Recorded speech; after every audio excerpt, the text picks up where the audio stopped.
नमः शिवाय। राधे राधे साथियों, आज आप कार्तिक मास महात्म्य कथा के 23वें अध्याय की कथा का श्रवण करेंगे। 23वां अध्याय, वर्णन आंवला तुलसी जान। पढ़ने सुनने से कमल हो जाता कल्याण। नारद जी बोले, हे राजन, यही कारण है कि कार्तिक मास के व्रत उद्यापन में तुलसी की जड़ में भगवान विष्णु की पूजा की जाती है। तुलसी भगवान विष्णु को अधिक प्रीति प्रदान करने वाली मानी गई है। राजन, जिसके घर में तुलसी वन है वह घर तीर्थ स्वरूप है, वहां यमराज के दूत नहीं आते। तुलसी का पौधा सदैव सभी पापों का नाश करने वाला तथा अभीष्ट कामनाओं को देने वाला है। जो श्रेष्ठ मनुष्य तुलसी का पौधा लगाते हैं वे यमराज को नहीं देखते। नर्मदा का दर्शन, गंगा का स्नान और तुलसी वन का संसर्ग, ये तीनों एक समान कहे गए हैं। जो तुलसी की मंजरी से संयुक्त होकर प्राण त्याग करता है वह सैकड़ों पापों से युक्त ही क्यों न हो तो भी यमराज उसकी ओर नहीं देख सकते।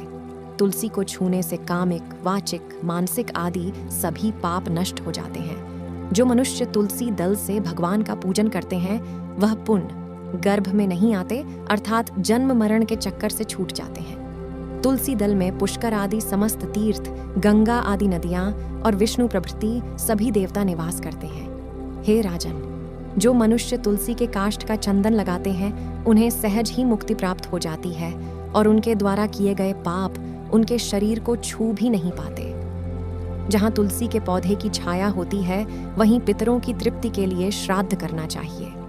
जिसके मुख में, कान में और मस्तक पर तुलसी का पत्ता दिखाई देता है उसके ऊपर यमराज भी दृष्टि नहीं डाल सकते। फिर दूतों की तो बात ही क्या है। जो प्रतिदिन आदर पूर्वक तुलसी की महिमा सुनता है वह सब पापों से मुक्त हो ब्रह्मलोक को जाता है। इसी प्रकार आंवले का महान वृक्ष सभी पापों का नाश करने वाला है। आंवले का वृक्ष भगवान विष्णु को प्रिय है। इसके स्मरण मात्र से ही मनुष्य गोदान का फल प्राप्त करता है।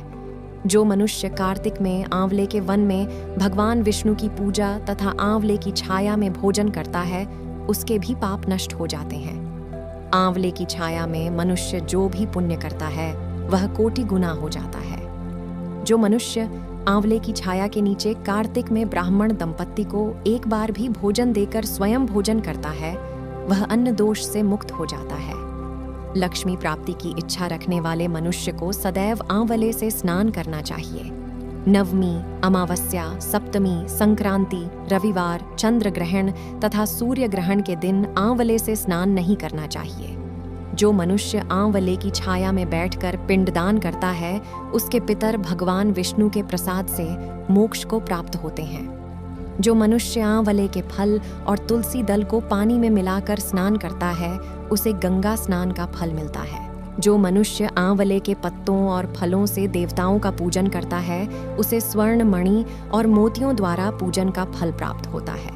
कार्तिक मास में जब सूर्य तुला राशि में होता है तब सभी तीर्थ, आर्षे, देवता और सभी यज्ञ आंवले के वृक्ष में वास करते हैं। जो मनुष्य द्वादशी तिथि को तुलसी दल और कार्तिक में आंवले की छाया में बैठकर भोजन करता है उसके 1 वर्ष तक अन्न संसर्ग से उत्पन्न हुए पापों का नाश हो जाता है। जो मनुष्य कार्तिक में आंवले की जड़ में विष्णु जी का पूजन करता है उसे श्री विष्णु क्षेत्रों के पूजन का फल प्राप्त होता है। आंवले और तुलसी की महत्ता का वर्णन करने में श्री ब्रह्मा जी भी समर्थ नहीं है, इसलिए धात्री और तुलसी जी की जन्म कथा सुनने से मनुष्य अपने वंश सहित भक्ति को पाता है।